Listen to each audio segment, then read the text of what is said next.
Mitindog ang iyang akaway nagkatibulaan, ug sila nga magtumot kaniya anakan sa iyang atubangan.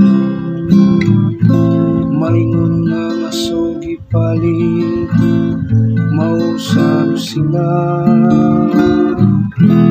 ingon sa talong nga milanay atubangan sa kalayo.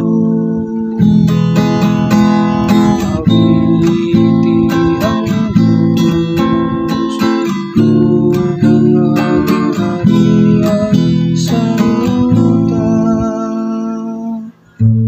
Apan ang matarong nagasadya ug nagalukso sa kalipay atubangan sa Diyos.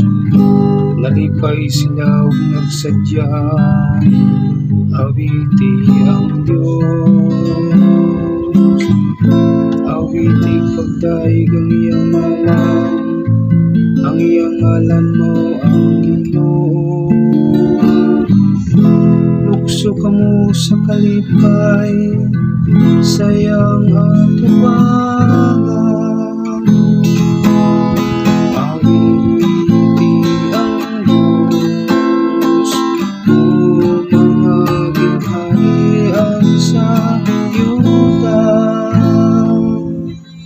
Ang amahan sa mga ilog ug tigpanalipod sa mga balog, mao ang Dios diha sa iyang balaang puloy anam.